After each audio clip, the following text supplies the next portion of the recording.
Bareilly Bharatiya Janata party का गढ़ है। 89 से हमारे गंगवार जी 8 बार यहां से सांसद रहे हैं। गंगवार जी के लिए पार्टी ने आगे कोई अलग भूमिका सोची है, इसलिए हम छत्रपाल गंगवार जी को सांसद का प्रत्याशी बनाकर लाए। नमस्कार, द लीडर हिंदी में आपका स्वागत है। मैं हूं आपके साथ अपना रस्तोगी। हम लोग इस वक्त यूपी के जिला बरेली में हार्टमैन रामलीला मैदान में मौजूद है। अब से चंद मिनट पहले यहां पर जो केंद्रीय गृह मंत्री अमित शाह हैं वो रैली करके गए हैं। आप मेरे पीछे देख रहे हैं, ये वही मंच है जहां अब से चंद मिनट पहले जो थे वो अमित शाह पहुँचे हुए थे। प्रधानमंत्री नरेंद्र मोदी और सीएम योगी आदित्यनाथ के बाद आज अमित शाह यहाँ पहुँचे हैं और एक तरीके से कह सकते हैं विपक्ष पर काफ़ी आक्रामक रूप से गरजते हुए नजर आए हैं। उन्होंने देश के जो प्रमुख मुद्दे हैं उनको भी यहाँ से मंच से छुआ है, साथ ही साथ जो लोकल मुद्दे थे उन्हें भी बहुत ही गहराई से और सोच समझ के छुआ है। हम बता दें क्योंकि बरेली में यहाँ 8 बार के जो सांसद थे संतोष गंगवार, उनका टिकट काटने के बाद इस बार छत्रपाल गंगवार को मैदान में बीजेपी ने उतारा है। जो संतोष गंगवार के समर्थक थे उनमें कहीं ना कहीं इस बात को लेकर आक्रोश नजर आ रहा था। इसको साधते हुए जो अमित शाह हैं वो यहाँ मंच से कह गए हैं कि संतोष गंगवार का अगर टिकट काटा गया है पार्टी की ओर से तो आगे उनके लिए एक प्रमुख भूमिका जो है वो आगे सोची गई है। उसी के तहत उनको टिकट ना देकर इस बार छत्रपाल गंगवार को मैदान में उतारा गया है और आगे पार्टी में जो है उन्हें किसी बड़ी भूमिका में आप देख सकते हैं। तो कहीं ना कहीं संतोष गंगवार के जो समर्थक हैं जो इस बार उनके टिकट कटने से नाराज दिख रहे थे, उन्हें अमित शाह ने यहाँ मंच से साधने की कोशिश करी है। इसके अलावा अगर हम बात करें जो लोकल के मुद्दों की, तो सपा और कांग्रेस पर जो है वो जमकर बरसते हुए नजर आए हैं। धारा 370 की बात अगर हम कर लें या फिर तमाम ऐसे मुद्दे थे जिन्हें मंच से उठाते हुए उन्होंने सीधे तौर पर जो है वो विपक्ष पर हमला बोला है। एक खास बात ये रही कि पिछले 2 दिनों से जिस तरीके से एस्ट्राजेनेका ने जब ब्रिटेन की अदालत में जो अपना हलफनामा पेश किया था और जिसमें बताया था कि कोविड की जो वैक्सीन थी उसके कारण से कुछ साइड इफ़ेक्ट हो सकते हैं और हार्ट अटैक और ब्रेन स्ट्रोक की समस्याएं हो सकती है, उसके बाद जिस तरीके से पूरे देश में इस टॉपिक पर खलबली मची हुई थी, उस बीच जो है अमित शाह ने यहाँ मंच से कोरोना के उस वैक्सीन को लेकर भी बयान दिया है। उन्होंने कहा है कि प्रधानमंत्री नरेंद्र मोदी की सरकार में भारत के एक लोग को वो कोरोना की वैक्सीन लगी है और पूरा देश जो है वो कोरोना मुक्त हुआ है। हमारे साथ तमाम लोग मौजूद हैं जो रैली में आए हुए थे, हम उनसे भी जानेंगे कि अमित शाह जो मैसेज देके गए उनसे वो कितने प्रभावित होते हैं। क्या नाम है आपका? कमल प्रकाश गंगवार। कमल जी, अभी अमित शाह चंद मिनट पहले गए हैं, तमाम उन्होंने मुद्दे कहे हैं, क्या बात उनकी सबसे अच्छी आपको? देखिए, योगी जी और मोदी जी और अमित शाह जी के नेतृत्व में देश बहुत आगे बढ़ रहा है, विकास भी बहुत ज़्यादा हो रहा है और ये जो इन्होंने कार्य किए हैं, धारा 370 है, कांग्रेस वाले इसको टालते रहे और इन्होंने जैसे ही सरकार में आए धारा 370 ऐसे हटा दी चुटकियों में। राम मंदिर का मुद्दा 500 वर्ष पुराना मुद्दा था जिसको कभी किसी ने ध्यान नहीं दिया, लेकिन माननीय मोदी जी जैसे ही सत्ता में आए, उनका बहुमत आया, उन्होंने चुटकियों में इसको सिद्ध कर दिया और कोई बवाल नहीं हुआ, ना कोई हिंदू मुस्लिम हुई। ये हमारे मोदी जी हैं, विश्व गुरु बनने वाले हैं। ऐसे मोदी जी के लिए हम लोग सभी सनातनी हिंदू लोग मोदी जी के साथ, योगी जी के साथ हैं। क्या नाम है आपका? करतार सिंह। करतार जी, अभी अमित शाह जी गए हैं, तमाम उन्होंने मुद्दे उठाए हैं जी।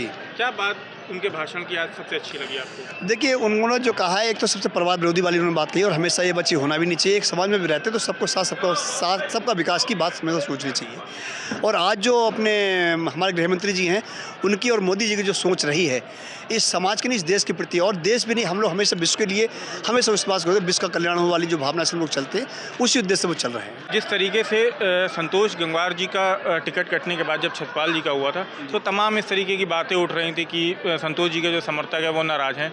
आज मंच से अमित शाह जो है वो उसको साफ करके गए हैं कि जो संतोष जी को अगर इस बार टिकट काटा गया है तो पार्टी उनके लिए एक नई और बड़ी भूमिका देख रही है। इसे कैसे देख रहे हैं? देखिए सर, ये जो उन्होंने भाई साहब ने कहा है, जो साहब ने कहा है अपने गृहमंत्री जी ने, ये एक कोई ऐसा नहीं कि अविश्वसनीय बात हो, ये होना ही था और महोदय सबके प्रिय हैं। और ये जो एक फैलाई गई, ये सिर्फ विरोधियों की बात कही है, विरोधियों द्वारा ये चीज़ फैलाई गई है। महोदय माननीय सम्मानीय इस पूरी जिला बरेली 25 लोकसभा के हमेशा रहे हैं और उन्होंने उनकी जो सोच रही है कि वो जाति विशेष के नहीं रहे, उन्होंने सब जाति के लिए, इवन मोमडन्स के लिए भी उन्होंने हमेशा अच्छा सोचा है, चाहे वो पिछड़ा हो, दलित हो, एससी हो, जो भी है सबके लिए उन्होंने सोचा। और उनके जो मोटो है हमारा भाजपा का, भारतीय जनता पार्टी का, कि सबका विकास, सबका साथ, सबका उत्थान, तो उस सोच से बड़े हैं। ये विरोधियों की एक सोची समझी चाल थी कि यहाँ पे हमको उनको तोड़ा जाए, समाज को तोड़ा जाए, जाति जो कुर्मी है उस कुर्मी जाति को तोड़ा जाए। ये सिर्फ एक कोरी अफवाह है। मैं क्षेत्र में जा रहा हूँ, सुबह हम लोग से निकल जाते हैं 7 बजे, रात को 12-1 बजे आते हैं। सारा जनमानस, सारा ग्रामीण क्षेत्र एक सुर में, एक आवाज़ में ये कहने को तैयार है कि माननीय संतोष गंगवार जी और छत्रपाल जी एक ही सिक्के के दो पहलू हैं।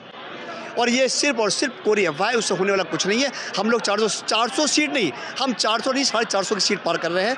और इस देश के लिए ये हमारे लिए सौभाग्य की बात है कि इस बार जो नारा दिया है मोदी ने 400 पार, ये 400 पार होगा। और संतोष जी गंगवार की जो सोच रही है वो हमेशा उच्च रही है, वो बहुत ऊँचे दर्जे के व्यक्ति हैं, सबके सोच के सबके साथ लेकर चलने वाले हैं। ये एक अफवाह है।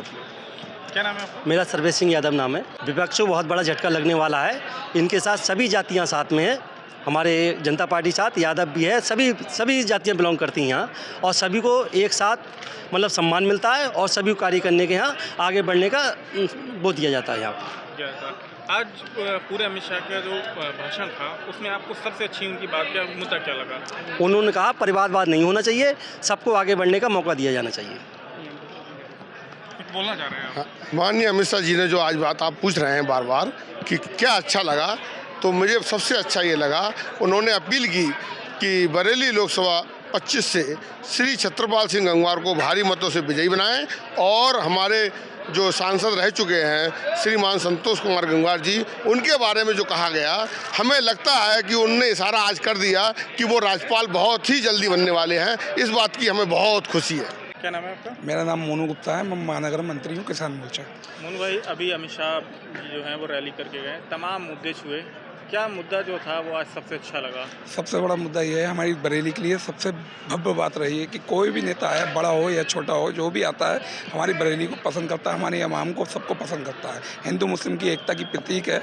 हमारी बरेली में जहाँ भी होता है, कभी भी ऐसा कोई दंगे जो हुए थे उन दंगों को पिछला देखा जाए, उस दंगे को भूल के हमारी बरेली की जनता आज सब कुछ भूल चुकी है और सब भाईचारे में और भाई लोगों को सबको एक दूसरे के देख के चल रही है। क्योंकि आप युवा हैं तो मेरा सवाल एक ये भी है, क्योंकि आज जिस तरीके से हमने देखा कि मंच से अमित शाह जो थे उन्होंने युवाओं के लिए एक बहुत अच्छा शब्द कहा, उसके बाद युवा से वो जोश भी मिला जब उन्होंने कहा कि मेरे युवा कार्यकर्ता मेरे दिल के छल्लो।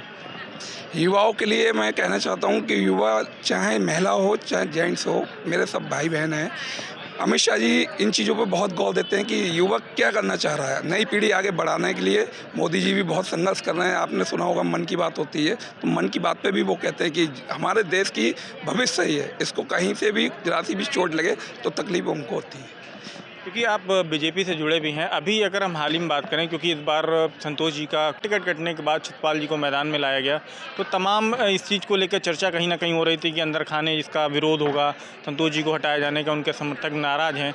लेकिन जिस तरीके से आज अमित शाह जी ने जो है वो मंच से ये कहा है कि पार्टी उनको जो है नई जिम्मेदारी सौंपने जा रही है, तो क्या लगता है कि इससे जो विरोध की बात हो रही थी वो कहाँ किस हद तक जो है होगा? देखिए, संतोष जी की बात कहूँगा मैं, पहले तो मेरे मानने हैं, बड़े हैं, बुजुर्ग हैं। हमारी पार्टी में एक व्यवस्था होती है, बीजेपी पार्टी के कार्यकर्ता जितना भी है एक व्यवस्था के थ्रू है, और जब व्यवस्था होती है अध्यक्ष जो कहता है वो सर्वोपरि होता है। हमको उनका मानना पड़ता है और हमारे संतोष जी ने उनका निर्णय माना और वो पार्टी के साथ हैं। बढ़ चढ़ के उन्हें रिश्वत करा, हर जगह जाए आ रहे हैं, लेकिन जो भी है व्यवस्था के थ्रू होता है सारे बात।